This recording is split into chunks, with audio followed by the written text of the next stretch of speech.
Okay, picking up where we left off last time with food webs and how they're a series of interconnected food chains, we could talk about population ecology. A population is the members of a certain species that live in a certain area. So you have to be very specific there. You know, a population of humans in St. Charles is different than a population of humans in Tokyo, for example. So other examples would be all of the school of a fish in a lake, all of the E. coli in your gut, or all of the wildebeest in a specific herd. So that's a population. A habitat, on the other hand, is that area where those species live. So in the previous example, a school of fish, the habitat would be the lake. The E. coli, the habitat would be the gut that they live in at that moment. And with the wildebeest in a herd, it might be a savanna. So again, some of you guys remember a little bit of this info from life science way back at Hardin 7th grade life science talking about biomes and whatnot. So populations and habitats. We can combine those terms into a community. That's all of the populations in a certain habitat. So going back to the savanna, here's an American savanna, loosely here, but this is the Great Plains. You've got the population of buffalo on this. You've got the vultures. You've got the prairie chickens, the coyotes, different things like that. All of these different populations that share and cohabitate in a certain habitat, that constitutes a community. So each of these critters in this habitat has its own role that it plays. We call that role a niche. Sometimes you might have heard it pronounced niche. I say niche. It's one of those things. But it's an organism's role in the community. Each niche is unique and it's important to the ecosystem. So you can look at anything. The zebra's niche as a primary consumer, it helps keep this grass population under control, and it also provides a food source to the secondary consumer, the cheetah. The decomposers, you can imagine how nasty and unclean that area would be if they weren't around. Their niche is they help recycle those nutrients from dead organisms back into the ecosystem.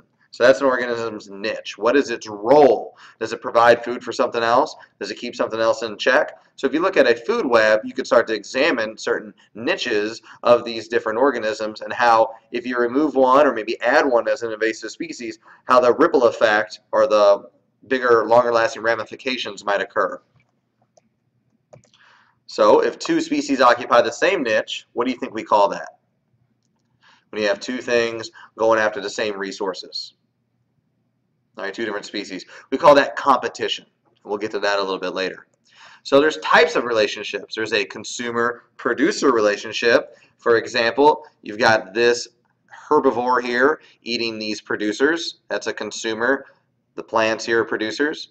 You've got predator-prey, like you've got this fox and this prey item here. That's a predator-prey relationship. And then, like we just said, competitors. In this case, you have a lion is competing with a group of hyenas here, three of them, after some resources or something that probably the lion just killed. So you've got competition. Those are two things that occupy the same niche. Other relationships are closer and longer lasting. In fact, so long that you even have some coevolution as a result. So we call this symbiosis or symbiosis. I've heard it both ways. There's three types of symbiosis, or close and lasting relationships between different organisms.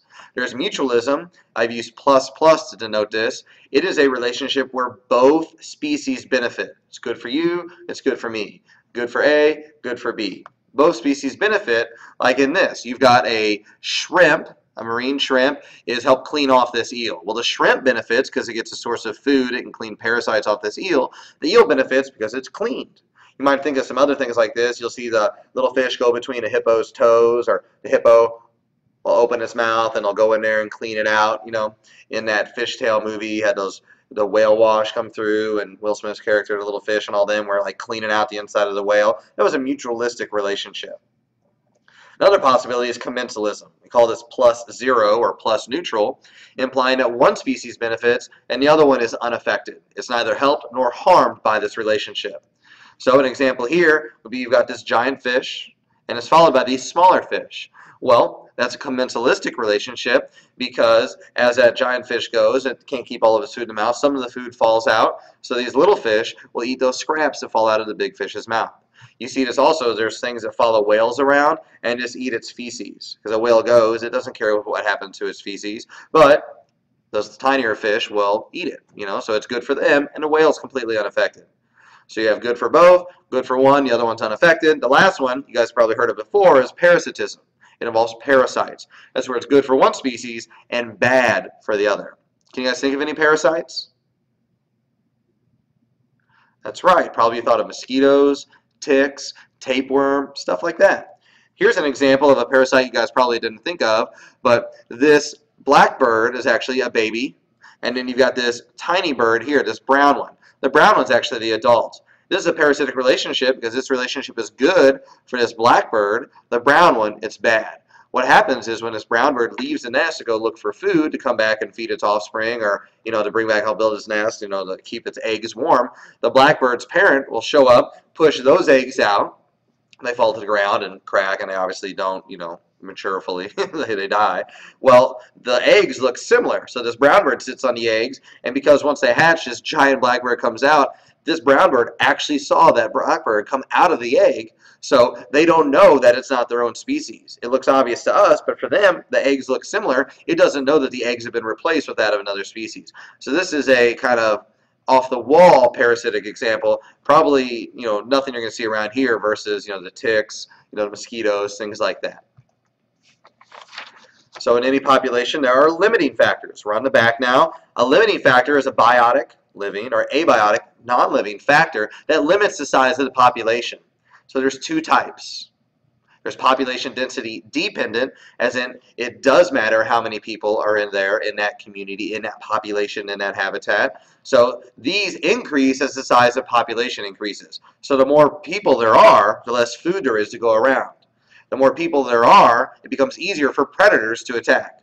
The more people there are, it's easier for disease to spread from person A to person B to person C. Other limiting factors are population independent, as in they are independent of population density. It doesn't matter. So they affect all populations regardless of size. Examples of this are natural disasters like a volcanic eruption, an asteroid impacting the planet, hurricanes, stuff like that. There's also certain human activities that will, deforestation, things like that. It doesn't matter how many people or how many organisms are there. I keep saying people, I don't mean to, I'm sorry. It doesn't matter how many organisms are there in that population. If you cut down the entire forest, it affects all of them, be there 1 or 5 million. It affects all of them equally. So there's population density dependent. It does matter, population size, and there's population density independent. It does not matter. So this leads us into our next discussion, which is that of carrying capacity. And you can see that here on the chart. So carrying capacity is the number of organisms that a region can support without environmental degradation, as in how many people can that habitat support in a healthy manner without causing harm to itself. Is it a sustaining population? So you could think of this as if you've got a cup that you fill up. Well, what if the cup gets full and I keep pouring water in there? It's going to spill over the side. You can see a similar example here on the screen. Well, that water that spills over the side, that represents certain factors limiting that carrying capacity or population size. So you've got all these wildebeests in this herd. There's starvation, disease, pollution, predators, old age. Hunting is an artificial mechanism to help limit population size, and that affects carrying capacity. Also, you can think of the number of trees in an acre of forest. There's only so much, light resource and, water and nutrient resources to go around.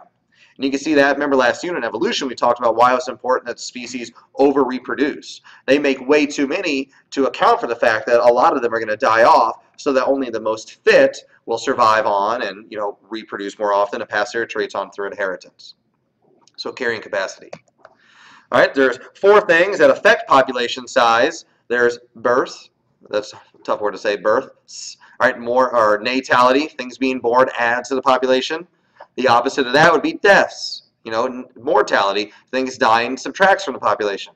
There's immigration with an I, that's species moving in, organisms moving into that population. And there's emigration with an E here, and that's organisms moving out. Maybe they go out on their own, or maybe they join another population.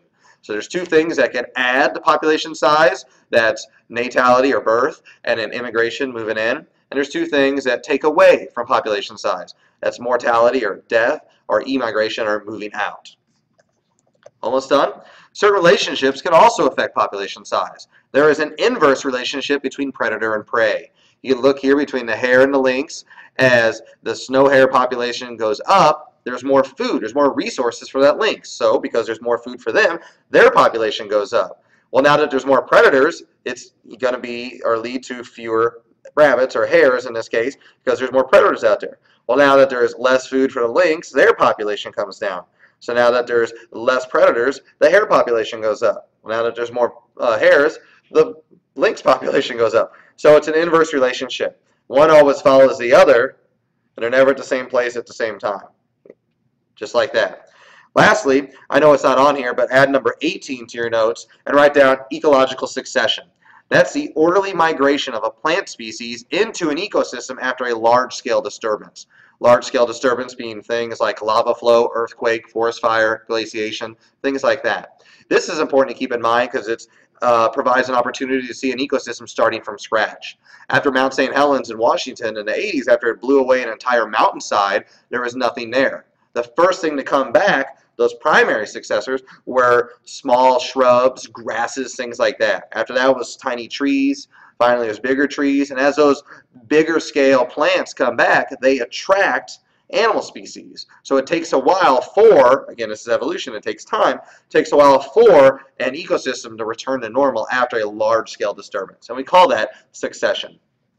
So we still do have some other things to talk about in this unit. We'll probably do that, after the break, obviously. So have a great spring break. Be smart, be safe, and we'll see you here in a week and a half.